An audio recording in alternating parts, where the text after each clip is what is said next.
तुम्हारे चार शंकराचार्य जी भी नहीं पहुंच रहे हैं वहां पे, तो मैं आपसे ये बस क्वेश्चन पूछना चाहता हूँ, वो क्यों नहीं पहुंच रहे? आप आदरणीय, देखो आपने बहुत बड़ी बात पूछी है। मैं आपसे पूछना चाहता हूं, शंकराचार्य भगवान का सनातन में क्या ओहदा है, पद क्या है, आप बता सकते हैं? धर्म का प्रचार करना ही है शंकराचार्य जी बस। का काम। तो गलती किसकी हुई? आपकी, बिकॉज लैक ऑफ नॉलेज।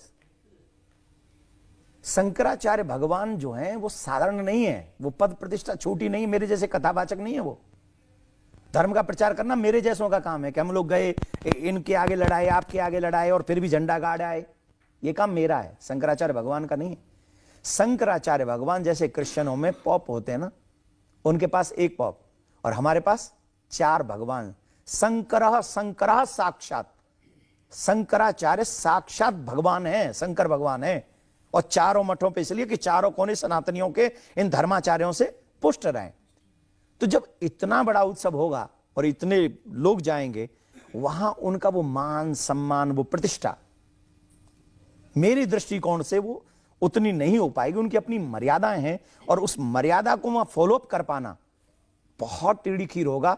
और मैं उनके जाने आने पे मेरे कोई क्वेश्चन में न कर सकता हूं। मैं तो सिर्फ प्रार्थना ये करूंगा कि अगर वो नहीं भी जा रहे हैं तो इतना आशीर्वाद दें कि हम सब सनातनी फूले फले और इतना धर्म का प्रचार प्रसार सनातन का हो कि जहां तक दुनिया में लहर।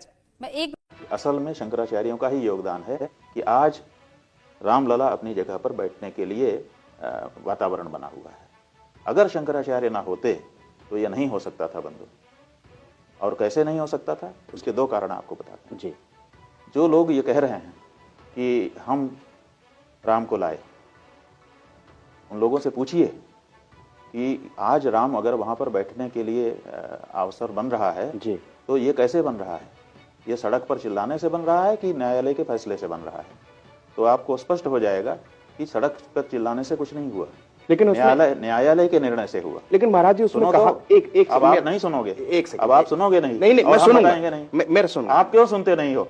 जब आपने पूछा कि कहा जा रहा है कि योगदान क्या है और हम योगदान बता रहे हैं, तो आप क्यों नहीं सुनना चाहते हो? जी जी, क्यों नहीं सुनना चाहते हो? जी जी बताइए। क्योंकि आपको योगदान बताना ही नहीं है, केवल प्रश्न उठाना है। नहीं मैं तो शंकराचार्यों के योगदान को आप लोग सामने रखना ही नहीं चाहते हो। हम इसीलिए आपके पास, तो फिर आप क्यों बीच में टोकते हो? एक सवाल आ गया था। अच्छा, क्या सवाल? पूछ लो। सवाल ये था, नहीं पहले आप अपनी बात नहीं पूछे, अब बोलो। रोक देने के बाद क्या बोलना? नहीं महाराज जी